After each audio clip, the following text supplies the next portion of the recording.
بسم اللہ الرحمن الرحیم۔ السلام علیکم، میں ہوں جاوید اقبال اور آپ دیکھ رہے ہیں پروگرام سچ کے ساتھ۔ یقینی طور پر حکومت کے لیے بہت سے چیلنجز ہیں۔ حکومت کے لیے جو سفارتی سطح پر گزشتہ حکومت کی وجہ سے چیلنجز بنے، حکومت ان کے ساتھ بھی نبرد آزما ہے، لیکن اس کے ساتھ ساتھ جو داخلی سیاسی صورتحال ہے وہ بھی موجودہ حکومت کے لیے ایک بڑا چیلنج ہے، اور جسے ٹیک اپ کرنے کے لیے حکومت اپنی کوشش کر رہی ہے۔ آج بھی مسلم لیگ کے جو حکومتی ارکان ہیں انہوں نے ایک تفصیل سے پریس کانفرنس کی، اور جو عمران خان کی جو سائفر کے حوالے سے آڈیو لیک ہوئی ہے اس پر تفصیل سے بات ہوئی ہے۔ یہ یقینی طور پر ایک بڑی تشویش کی بات ہے کہ پی ٹی آئی اور عمران خان جو کہ سائفر کے حوالے سے ایک سازش بیانیے کو لے کر چل رہے تھے، وہ خود اب ایسا لگ رہا ہے کہ اس سازش میں شریک تھے۔ تحریک انصاف اور عمران خان کی سازش پکڑی گئی ہے، اور یہی کچھ یہ جو آڈیو لیک ہوئی ہے عمران خان کی جب وہ وزیر اعظم تھے، اور جس طرح سے وہ اپنے ساتھیوں کو کہہ رہے تھے کہ ہمیں اس کے ساتھ کھیلنا ہے، اس نے سب کچھ آشکار کر دیا ہے۔ آج جو پریس کانفرنس ہوئی ہے حکومت کی جانب سے، اس میں ظاہر ہے کہ اس حوالے سے انتہائی سخت رویہ اختیار کیا گیا ہے، اور کہا گیا ہے کہ عمران خان نے آفیشل سیکرٹ ایکٹ کی خلاف ورزی کی ہے اور آئین اور قانون کے مطابق ان کے خلاف کارروائی کی جائے گی۔ لیکن اس کے ساتھ ساتھ جو سفارتی سطح پر اس سے مشکلات پیدا ہوئیں اس کو بھی سلجھانے کی کوشش کی جا رہی ہے۔ سیلاب پاکستان میں آیا، اس نے پاکستان کی معیشت کو انتہائی کمزور کیا۔ یاد رہے کہ پاکستان کی معیشت پہلے سے ہی بہت کمزور تھی، لیکن اس سیلاب نے گویا معیشت کی ظاہر ہے کہ کمر توڑ دی، اور اب حکومت اور وزیر خارجہ بلاول بھٹو زرداری ڈپلومیٹک ایکٹیویٹیز میں یعنی سفارتی طور پہ وہ متحرک ہیں۔ ہم نے دیکھا کہ اقوام متحدہ کے اجلاس میں وزیر اعظم نے اس کا ذکر کیا، لیکن اس کے ساتھ ساتھ سائیڈ لائنز پر بلاول بھٹو زرداری بھی مختلف ممالک کے وزرائے خارجہ سے اور حکام سے ملاقات کرتے رہے۔ انہوں نے امریکی وزیر خارجہ سے بھی ملاقات کی، اور اسی سفارتکاری کے نتیجے میں اب ہم نے دیکھا کہ گزشتہ روز امریکہ نے پاکستان کے ذمے $132 ملین کا جو قرض تھا اس کو مؤخر کر دیا، اور امریکی سفیر کا کہنا ہے کہ یہ G20 یہ جو معاہدہ ہوا ہے یہ G20 کے تحت یہ معاہدہ ہوا ہے۔ یاد رہے کہ UN کے سیکرٹری جنرل نے اپیل کی تھی کہ G20 کے ممالک جو ہیں وہ دراصل پاکستان میں کلائمیٹ چینج کے ذمہ دار ہیں، اور اس وقت جو پاکستان کو مشکلات کا سامنا ہے اس میں ان G20 ممالک کو اپنی ذمہ داری کا احساس کرنا ہوگا اور اپنا کردار ادا کرنا ہوگا۔ تو سفارتی سطح پر بھی، سیاسی سطح پر بھی، اور اس کے ساتھ ساتھ معاشی سطح پر بھی کوشش ہو رہی ہے۔ اسحاق ڈار کی واپسی کے جو اثرات ہیں وہ بھی ہم دیکھ رہے ہیں کہ نمایاں ہونے لگے ہیں۔ وزیر خزانہ ہیں وہ اس وقت، اور جب سے وہ وزیر خزانہ بنے ہیں ڈالر میں مسلسل کمی آ رہی ہے، روپیہ مضبوط ہو رہا ہے، اور اس کے ساتھ ساتھ گزشتہ روز پیٹرولیم مصنوعات کی قیمتوں میں بھی کمی کی گئی۔ ان تمام چیلنجز اور مستقبل میں حکومتی حکمت عملی اور اس کے ساتھ حکومت کے لیے جو چیلنجز ہیں اس پر بات کریں گے آج ہم اپنے اس خصوصی پروگرام میں، اور اس کے لیے ہمیں جوائن کر رہے ہیں اعظم کے معاون خصوصی جناب فیصل کریم کنڈی۔ فیصل صاحب، آپ کو بہت خوش آمدید کہتے ہیں۔ قومی سلامتی امور کے ماہر جناب سید محمد علی صاحب، آپ کو بھی خوش آمدید کہتے ہیں۔ اور معیشت کے حوالے سے ہمیں جوائن کر رہے ہیں کراچی اسٹوڈیوز میں ہمارے ساتھ موجود ہیں معاشی تجزیہ کار جناب شمس الاسلام خان صاحب، آپ کو بھی گفتگو میں خوش آمدید کہتے ہیں۔ فیصل کریم کنڈی صاحب، آپ فرمائیے گا، یہ جو صورتحال ایک بڑی گھمبیر دکھ رہی تھی، اور پھر ہم دیکھ رہے ہیں کہ آڈیو لیکس آئیں، سائفر آڈیو لیکس آئیں، اور پھر ہم نے دیکھا کہ عمران خان کی ایک آڈیو لیک آئی، تو یہ تو خود عمران خان اب سازش کرتے ہوئے ایسا لگ رہا ہے کہ پکڑے گئے ہیں، بجائے اس کے کہ وہ کبھی کہتے تھے امریکہ انوالو ہے، کبھی کہتے تھے یہ لوگ ہمارے استعمال ہوئے۔ بسم اللہ الرحمن الرحیم۔ دیکھیں، سب سے پہلے فلڈ پہ بات کر لیتے ہیں، کیونکہ ابھی جو پرائم منسٹر صاحب اپنی ٹیم کے ساتھ UN گئے، اس سے پہلے اگر آپ دیکھیں کہ UN کے سیکرٹری جنرل نے پاکستان کا وزٹ کیا، پھر US ڈیلیگیشن بھی ایک آیا، اس کے ساتھ ساتھ IPU کے پریزیڈنٹ نے بھی پاکستان کا وزٹ کیا، اور پھر ایک ایسے موقع پہ UN کا اجلاس ہوا جب پاکستان سیلاب میں گھرا ہوا تھا، اور انہوں نے خود اس چیز کا جو ہے وہ وزٹ کیا، علاقوں میں گئے، انہوں نے وزٹ کیا اور دیکھا اپنی آنکھوں سے، اور ایک بہت ہی امپورٹنٹ جو ہے میٹنگز وہاں پر سائڈ لائن اگر آپ دیکھیں پرائم منسٹر کی، فورن منسٹر کی میٹنگز ہوئیں، اور ابھی تک فورن منسٹر صاحب جو ہیں وہ اس وقت US سے آج ہی واپس آئیں گی، اس کے بعد بھی وہاں پر موجود تھے، واشنگٹن گئے، وہاں پہ ملاقاتیں بھی ہوئیں، اور کل جو ہمیں خبر ملی اس کی جو ہمارا جو قرض ہے اس کو ریوائیو کیا گیا اس کی بھی تھی. اب یہ دیکھیں پوری حکومت، پوری جو اتحادی جماعتیں ہیں، ہم سب کی خواہش ہے اور پورے سیاستدانوں کی، میں سمجھتا ہوں پوری پولیٹیکل پارٹیز کی یہ ذمہ داری کہ اس وقت ہم پاکستان کی عوام کی جو ہے اس وقت سپورٹ کریں. یہ فلڈ صرف سندھ کی ایشو نہیں ہے، بلوچستان کا نہیں ہے یا حکومت کا نہیں، سب کا ہے. لیکن افسوسناک بات یہ ہے کہ تمام سیاسی جماعتیں اس چیز پہ ایگری ہیں کہ ہمیں امداد کرنی چاہیے، ہمیں ایک ہو کر کام کرنا چاہیے. ایک جماعت ہے پی ٹی آئی جو کہ کہتی ہے کہ ہم نے، اگر آپ ہمارے ساتھ الیکشن کی تاریخ پہ بیٹھنا چاہتے ہیں تو ہم آپ کے ساتھ ٹیبل پہ بیٹھنے کو تیار ہیں. اگر آپ پاکستان کے غریب عوام کے لیے، فلڈ کے لیے، ان کو ریلیف دینے کے لیے اگر آپ بیٹھنا چاہتے ہیں تو ہم تیار نہیں ہیں ان کو لوگوں کو. تو یہ بڑی افسوسناک بات ہے کہ جو وہ یہ بات کر رہے ہیں کہ جی ہم فلڈ کے لیے نہیں بیٹھنا چاہتے. اور پھر اگر آپ دیکھیں کہ ایک طرف ہمارا صوبہ، آدھا صوبہ جو ہے وہ فلڈ میں گھرا ہوا تھا، ادھر ہمارے صوبے میں جو ہے وہ جلسے ہو رہے تھے پی ٹی آئی کے. آج سب سے بڑا سوال یہ ہے کہ اس وقت اس صورتحال میں جب یہ سیزن آتا ہے، اس وقت پنجاب اور کے پی میں پی ٹی آئی کی حکومت ہے. آج پنجاب نے، آج کے دنوں میں پنجاب نے خیبر پختونخوا پہ آٹا بند کر دیا ہے کہ آپ اب بارڈر بند کیے ہوئے ہیں. کیا عمران نے یہ سوال کیا ہے کہ جو لوگ سیلاب میں گھرے ہوئے ہیں، جو صوبہ سیلاب میں گھرا ہوا ہے، پنجاب کی حکومت نے ان کے اوپر آٹا بند کر دیا ہے، گندم بند کر دی ہے، کیوں بند کیا ہے؟ کیا اسے اپنی اتحادی جماعت کی وہاں پہ سرزش کی ہے؟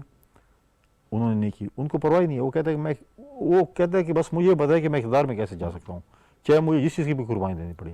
جیسے انہوں نے پہلے کہا تھا کہ جی میں خدا نخواستہ اس ملک پر جو ایٹم بم گر جانا چاہیے تھا اگر میری حکومت جاتی. تو یہ تو ان کی صورتحال ہے. پھر جب دیکھیں ہم کہتے ہیں کہ ہم یہ ایک آزاد مملکت ہیں، ہم ایک نیوکلیر پاور ہیں، بڑی افسوسناک بات ہے. آڈیو لیکس کا جس کو فائدہ ہو رہا ہے، جس کو نقصان ہو رہا ہے، وہ اپنی جگہ پہ ہے. لیکن ہم ایک اپنے آپ کو کم از کم آزاد مملکت نہیں کہہ سکتے جس ملک میں سابق صدر کے فون ٹیپ ہوں یا ان کے کمرے بگڈ ہوں یا وزیر اعظم ہاؤس اور وزیر اعظم آفس بگڈ ہو، ان کے فون ٹیپ ہو رہے ہیں. فون ٹیپنگ تو بہت عرصے سے ہوئی. آپ نے دیکھا کہ ججز کی فون کالز ہوئی، پریزیڈنٹ زرداری صاحب کی اور ملک ریاض کی آئی، بشرا بی بی کی اور باقی جس طریقے سے وہ لیکس آئیں اور فرح گوگی کی آئیں، اور اس کے بعد پھر جب ابھی ریسنٹلی شہباز شریف صاحب کی آئی تو پی ٹی آئی نے آسمان سر پہ اٹھا لیا تھا. وہ دیکھیں یہ ہے اور وہ ہے اور کیا کیا لغبات دے رہے تھے. اور دوسری بار جب ان کی آئی تو پھر وہ منہ چھپاتے پھر رہے تھے. اور پھر ان کی جو چیزیں تھیں وہ سب کے سامنے بھی آ رہی ہیں. اور پھر یہ بات نہیں ہے، بلکہ دیکھیں آپ کے جب حکومت گئی، عمران نے یہ کہا تھا کہ میری تو ویڈیو آنے والی ہے اور میری کردار کشی کر رہے ہیں. تو آپ کو پتہ ہے کہ آپ کی ویڈیو ہے، ورنہ تو کسی اور لیڈر نے نہیں کہا تھا کہ میری کوئی فون ٹیپ آنے والی ہے یا کوئی اور، وہ تو خود کہا تھا کہ ایسے ہونے والا ہے. تو یہ چیزیں دیکھیں بڑی افسوسناک ہے. اور پی ٹی آئی نے جو پولرائزیشن اس ملک میں پیدا کی ہے وہ سب سے بڑی خطرناک ہے. انہوں نے جس قوم کو جس رستے پہ لگایا وہ سب سے خطرناک ہے. اب کہتے ہیں ہم نے 50 جلسے کی، بھائی آپ 100 جلسے کر لیں، کیا ریٹرن آئے آپ کا؟ الیکشن ہونے 2023 میں اکتوبر میں، آپ کریں، آپ خدا کرے دن میں 3 جلسے کریں.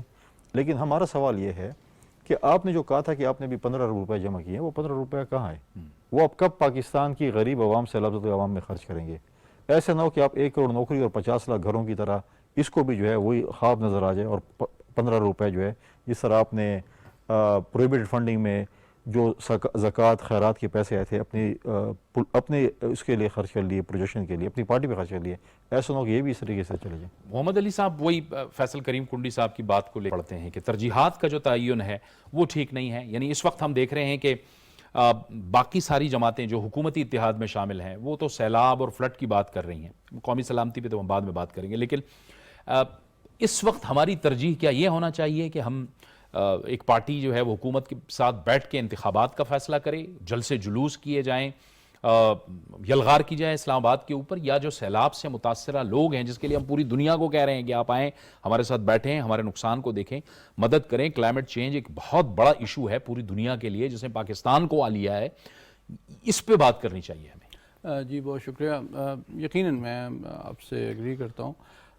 دیکھیے اس وقت جو عالمی صورتحال ہے، خطے کی صورتحال ہے اور جو ملکی حالات ہیں اس کے پیش نظر جو سیاست کی نوعیت ہے اس میں ایک ذمہ داری کا عنصر میرے خیال میں قوم کی بھی توقع ہے، وقت کی بھی ضرورت ہے. اور یہ افسوسناک بات ہے کہ پاور پالیٹکس ہو رہی ہے رادر دین، جس طرح میں نے پہلے بھی ایک دفعہ آپ کے پروگرام میں کہا تھا، گورننس کے اوپر پالیٹکس ہونی چاہیے. اس سے قطع نظر کہ کس صوبے میں کس کی حکومت ہے، اس وقت ایک عوام کی بھی خواہش ہے اور وقت کی بھی ضرورت ہے کہ جو پالیٹکس ہے وہ گورننس کے اوپر ہو. اس وقت ملک اپنی تاریخ کے ایک بہت بڑے چیلنج سے دو چار ہے. جس طرح ایک دفعہ میں نے پہلے بھی ذکر کیا تھا کہ آپ وار اینڈ ٹیرر کو دیکھتے ہیں تو 20 سال میں آپ کا $150 ارب کا نقصان ہوا تھا، لیکن یہ 2 ہفتے کے اندر آپ کا 30 سے 35 ارب ڈالر کا نقصان ہو گیا. تو جو جتنا ڈیمیج ہے، یہ ڈیمیج صرف اس وقت کا نہیں ہے، یہ ڈیمیج اگلے کئی سالوں تک اس کے اثرات ہمیں برداشت کرنے پڑیں گے، اس قوم کو برداشت کرنے پڑیں گے. تو اس لیے میں سمجھتا ہوں کہ قوم کی جو توقع ہے وہ یہ ہے کہ جو ہماری سیاسی قیادت ہے کسی بھی صوبے میں، وہ اس وقت جو ریلیف ہے، ریہیبلیٹیشن ہے، ریکنسٹرکشن ہے، اس پہ زور دے. اور اس میں اگر ایک ہیلدی کمپٹیشن بھی مختلف صوبوں میں نظر آئے تو this is perfect. This is how politics should play out, rather than کہ صرف حکومت میں آنے کے لیے ہک اینڈ کروک کا سہارا لیا جائے. اور اس طرح سے تو میں سمجھتا ہوں کہ وہ اپنے ووٹرز کے ساتھ بھی بہت ناانصافی کر رہے ہیں اور غیر ذمہ دارانہ طرز عمل کا مظاہرہ کر رہے ہیں. اور میں سمجھتا ہوں کہ ان فیوچر میں آئی ہوپ کہ ایون ان کی بھی جو اپنی کانسٹیٹوئنسی اور ووٹرز ہیں اپوزیشن پارٹیز کی، وہ بھی اس چیز کو ریکوگنائز اور ریئلائز کریں گے کہ اس وقت ان کی بھی ضرورت یہ ہے، ان کا بھی مفاد اس میں ہے، ان کی بھی خواہش اور امید یہ ہے کہ ایک ذمہ داری کا ثبوت دیا جائے. اس وقت قوم کے دکھ درد کا مداوع کیا جائے، اس پہ مرہم رکھا جائے. عالمی طور پہ اگر آپ، جس طرح آپ نے بھی کہا، ہم اپیل کر رہے ہیں عالمی برادری سے کہ وہ ہماری مدد کریں، تو ایون عالمی برادری آپ کے بارے میں کیا رائے قائم کرے گی جبکہ چند صوبوں کی جو حکومت ہے وہ خود بھی فیڈریشن یا عوام کی دادرسی نہیں کر رہی ہے. تو اٹ از ویری امپورٹنٹ کہ اس وقت ہم تمام سیاسی اختلافات سے بالاتر ہو کے ایک، اور مجھے یہ کہنے دیجئے یہ صرف ایک پولیٹیکل ایشو نہیں ہے، یہ ایک ایکچولی نیشنل سیکیورٹی کا کمپلشن ہے، کیونکہ اتنا بڑا ڈیمیج جو ہے وہ ابھی تو ہیلتھ کا اور فوڈ کا ایشو ہے، اس کے بعد یہ اکانومی پہ آئے گا اس کا اثر، اس کے بعد آپ کی ایکسپورٹس پہ اثر انداز ہوگا. تو یہ ریکور کرنے میں اس کے امپیکٹ کو ہمیں بہت سال چاہیے اور بہت محنت چاہیے، بہت دانشمندی اور بہت اتحاد اور یگانگت کا مظاہرہ کرنے کی ضرورت ہے. ٹھیک ہے شمس الاسلام صاحب، آپ بتائیے کہ اس وقت جو ہمیں چیلنجز کا سامنا ہے وہ کیا ہے؟ ہمیں ظاہر ہے معاشی طور پہ یہ جو سیلاب آیا اس نے ایک ایسی صورتحال پیدا کی ہے کہ اب ہم دیکھ رہے ہیں مستقبل میں ہماری لاکھوں ایکڑ زمین پہ کھڑی فصلیں تباہ ہو گئیں. یہ تو اس وقت جس سچویشن سے ہم گزر رہے ہیں شاید ہمیں سمجھ نہیں آ رہی کہ آنے والے دنوں میں یا کچھ عرصے میں جب اگلی فصلیں آئیں گی تو ہماری کیا پوزیشن ہوگی. گندم کی، کپاس تو پہلے ہی ہو گیا، نقصان ہو گیا، گندم کا بھی نقصان ہوا ہے. کیا آپ فگر دیکھ رہے ہیں اس وقت؟ دیکھیں جاوید صاحب، سیلاب آنے سے پہلے ہی پاکستان کی اکانومی جو تھی وہ بڑی ولنریبل ہو چکی تھی. آپ اگر دیکھیں کہ ایکسچینج ریٹ کہاں سے کہاں پہنچ گیا تھا، انٹرسٹ ریٹ کہاں تک پہنچ چکا تھا، آپ کی کاسٹ آف ڈوئنگ بزنس بہت زیادہ بڑھ گئی تھی، آپ کی مینوفیکچرنگ کاسٹ بڑھ گئی تھی. اس کے بعد جب سیلاب آیا ہے تو اس نے تو آپ کی جو سٹینڈنگ کراپس تھی، کہ جو کاٹن آپ کی سب سے بڑی کراپ ہے، جو سب سے بڑی آپ کی ایکسپورٹ ٹیکسٹائل کو سپورٹ کرتی ہے، اس کا را مٹیریل ہے، وہ بہت زیادہ برباد ہوئی ہے. اور اس کے بعد جو ہے نا آپ کے پاس جو دوسری کراپ آپ نے جو سوئنگ کی تھی وہ آپ کا رائس تھا. کوئی رائس اراؤنڈ 30% جو ہے آپ کی کراپ اس کی بارش اور سیلاب کی اس میں ضائع ہوئی ہے. جو ابھی ہم نے سوئنگ سٹارٹ کی تھی اور پلانٹ اس کا چل رہا تھا جس کو ہم نے ہارویسٹ کرنا تھا اکتوبر اور آنورڈ، تو اس میں ڈیمیج آ گیا. اس کے بعد پھر آپ دیکھیں مرچوں کی جو بہت بڑی آپ کی ایک کراپ ہے، بڑی مہنگی کراپ ہے، یہ مرچیں آپ کی تقریباً 80 to 90% جو ہے وہ فصل ہی وہاں سے غائب ہو گئی ہے. سندھ کے علاقوں میں جو کنڈری میں، عمر کوٹ میں ہماری ہوا کرتی تھی ڈنڈی کٹ گول مرچ، جو دنیا بھر میں کہیں اور کسی کے پاس نہیں ہے، اس مرچ کی قیمت جو ہے $3,000-4,000 پر ٹن کی ہے، وہ تقریباً صاف ہو کے رہ گئی ہے. اب آپ دیکھیں لوکل مارکیٹ میں کہ جو ہائیبریڈ مرچ ہے وہ $300 سے بڑھ کر ایک دم سے 600-650 روپے ہول سیل ریٹ پہ چلا گیا، ٹرک کا ریٹ جو ہے. تو ایک دم سے جو فرق پڑا ایگریکلچر کراپس کا، اور پھر ان علاقوں میں جو لوگ ہمارے جو کوئی اراؤنڈ 33 ملین جو افیکٹ ہوئے، ان میں جو ایگریرین لوگ تھے ان کی جو اکانومی ہے وہ اس پہ چلتی ہے کہ وہ ان ہاؤس سیڈ رکھتے ہیں اور اپنی نئی فصل آ کے کاشت کرتے ہیں. زیادہ تر کیونکہ 10 سے 12 ایکڑ 12.5 ایکڑ کے اونر ہوتے ہیں, تو ان کو جو ہے اپنا افورڈ نہیں کر سکتے کہ جو مہنگا سرٹیفائڈ سیڈ لے کر آئیں, تو اپنے زیادہ تر گھر کا وہ سارا کا سارا سیڈ جو تھا ان کا, جو ویٹ کا سب سے بڑا جو ہوا ہے سیڈ کا لاس, وہ اراؤنڈ 2 لاکھ ٹن کی اب ہمیں ویٹ کے سیڈ کی شارٹیج پڑ جائے گی. پھر ہمارے پاس جو دوسرے سیڈ رکھے ہوئے تھے, جو آپ کی پلسز کی کراپ ہوتی ہے, وہ ضائع ہو گئی. تو ہمیں تو ایسا لگتا ہے کہ ہم ایک دم سے ایک ناگہانی آفت کا شکار ہوئے. پاکستان جو اپنا ایک سٹرگل کر رہا تھا اپنے معاشی چیلنجز کو حل کرنے کے لیے, اور بڑی عوام اس کے لیے قربانی دے رہی تھی, لیکن یہ جو قدرتی آفت آئی, یہ کلائمیٹ چینج ہے. یہ کلائمیٹ چینج نے جو دنیا کے جو بڑی اکانومیز ہیں, جو انڈسٹریل اکانومی ہیں, ان کی G20 کنٹریز جو ہیں, وہ سارے کے سارے اس میں کنٹریبیوٹ کرتے ہیں. ہمارا پاکستان ملک جو ہے, ہم یہاں پہ ایمیشن بہت ہماری کم ہے, اراؤنڈ لیس دین 0.5% ہم جو ہے ایمیشن ہماری آتی ہے, وہ بھی اتنی زیادہ نہیں ہے. انڈسٹری ہماری پرائمری ہے. ایگریکلچر کو دیکھیں تو وہاں پر بھی ہمارا اتنا زیادہ وہ نہیں ہوتا کہ ہم پیسٹیسائڈ اور فرٹیلائزر بہت کم یوز کرتے ہیں. تو ہم نے ان G20 کی جو ماحول کو خراب کرنے کی جو تھی, ہم نے اس کی سب سے بڑی اس کی قیمت ادا کی ہے, کیونکہ پاکستان کو پتہ ہے کہ جس ریجن میں ہے وہاں پر گلیشیئر بہت زیادہ ہیں. یہاں کچھ سالوں سے آپ نے نوٹ کیا ہوگا کہ ٹیمپریچر بڑی تیزی سے چینج بھی ہو رہا ہے, اور سردیاں جو ہے جلدی آ رہی ہیں اور گرمیاں بھی جلدی آ رہی ہیں. اسی سال آپ نے دیکھا تھا کہ آپ کی گرمی کا ٹیمپریچر کہاں سے کہاں پہنچ گیا تھا, اور اب آپ کو یہ بھی نظر آ رہا ہے کہ ناردرن ایریاز میں برف باری بھی شروع ہو چکی ہے. تو یہ جو سڈن پیٹرن ہے ٹیمپریچر کے چینج کا ہونے کے, اس سے ہمارا کیونکہ ایگریکلچر ملک ہے تو ہماری کراپس کو لاس ہو رہا ہے. ہم کوئی مسلسل چوتھے سال جو ہے ویٹ کے کرائسس سے گزر رہے ہیں, جو ہمارا اسٹیپل فوڈ ہے. اس کے لیے ہم نے بہت بڑی کوانٹٹی امپورٹ کر رہے ہیں. لیکن آپ یہ دیکھیں کہ ایک ملک جو قرضوں کے اس بوجھ میں دب گیا, جہاں پہ بہت زیادہ اراؤنڈ 41 بلین ڈالر کا آپ کے اوپر قرضہ چڑھ چکا ہے, اس کی ایکسپورٹس اور امپورٹ میں بہت زیادہ فرق ہے کہ ہمارے پاس جو ہے زیادہ ایڈوانس جو ہے انڈسٹری ہے وہ نہیں لگ سکی, کیونکہ ہمارے ہاں جو ہے ایک جو کراپس کے اوپر ہمارا گزارا ہوتا ہے, ہم وہ جو ٹیکسٹائل اور رائس اور چھوٹی جو مائنر کراپس ہیں اس کو ایکسپورٹ کرتے ہیں, تو ہماری مشکل سے وہ 30-32 بلین کے جا کے ایکسپورٹ ہوئی. ہم تو دنیا کے لیے نہ صرف ایک پاکستان بہت بڑی امپورٹ مارکیٹ بنا ہوا ہے انہی G20 کنٹریز کے لیے. اگر آپ دیکھیں تو آپ ہماری امپورٹس جو ہیں ان بڑے ممالک سے, ویسٹرن ممالک سے, جو بڑی بڑی گاڑیاں وہاں سے امپورٹ ہو رہی ہیں یا اور دوسری چیزیں آ رہی ہیں, یہاں تک کہ کھانے پینے کی چیزیں آ رہی ہیں, ہم تو ان کے لیے امپورٹ مارکیٹ بھی ہیں, اور ہم ان کے لیے جو ہے ایک فائنینشیل مارکیٹ بھی ہیں کہ ہم ان سے بورو کر کے اپنی ملک کی اکانومی کو, اپنے آپ کو ڈیفالٹ ہونے سے بچاتے ہیں, اور اپنی پیمنٹس ان کی جو ہے امپورٹس کی جو جتنی بھی ہوتی ہیں, جو لون کیے ہوتے ہیں, وہ واپس کر رہے ہوتے ہیں. تو اس وقت جو ہے اب آپ دیکھیں کہ USA نے جو آپ کو 132 ملین کا جو ریشیڈول کیا ہے آپ کا قرضہ, تو اس میں اب یہ بڑا ایک جو ہے وہ اپنا UN سیکرٹری جو آئے تھے وہ اس چیز کے گواہ ہیں, جو آ کے دیکھ کے وٹنس کر کے گئے کہ ملک میں جو تباہی سیلاب کی وجہ سے اور بارشوں کی وجہ سے آئی ہے. ٹھیک, تو انہوں نے رائٹلی پوائنٹ آؤٹ کیا ہے کہ جی اس کے تو G20 جو کنٹریز ہیں وہ اس کے وجہ سے یہ سارا ہوا ہے, اور ہمارے اب ویسٹرن ورلڈ کو دیکھنا ہوگا کہ یا تو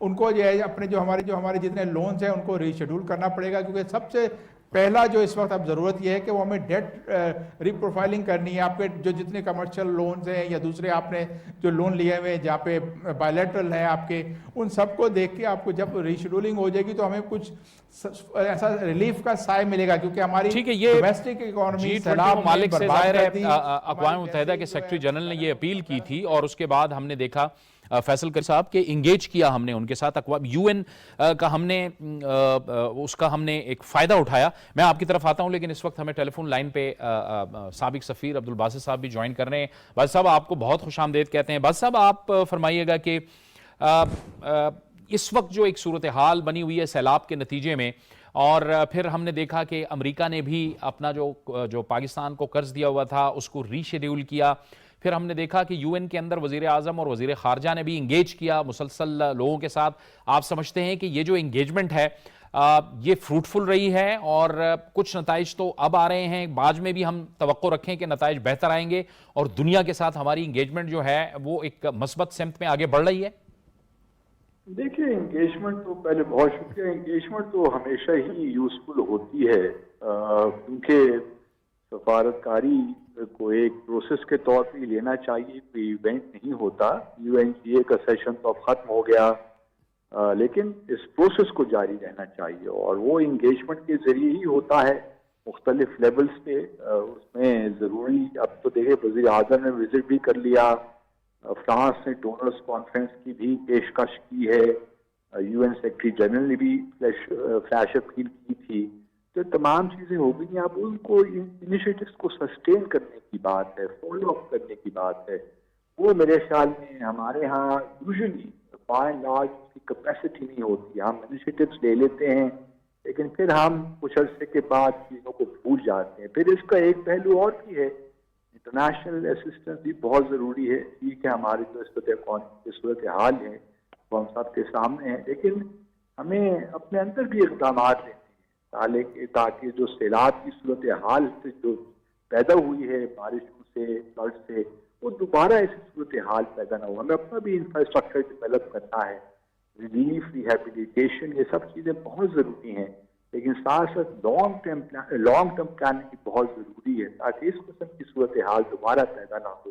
تو میں سمجھتا ہوں کہ اچھی انگیجمنٹس ہو گئیں سیلاب کے حوالے سے. کچھ رہنماؤں نے, غیر ملکی رہنماؤں نے اپنی تقاریر میں ذکر بھی کیا, لیکن یہ انف نہیں ہے. ہمارے چیلنجز بہت ہیوج ہیں, ہمنگس چیلنجز, اور ان کو حل کرنے کے لیے ہمیں ایک مستقل سسٹین طریقے سے آگے بڑھنا ہے.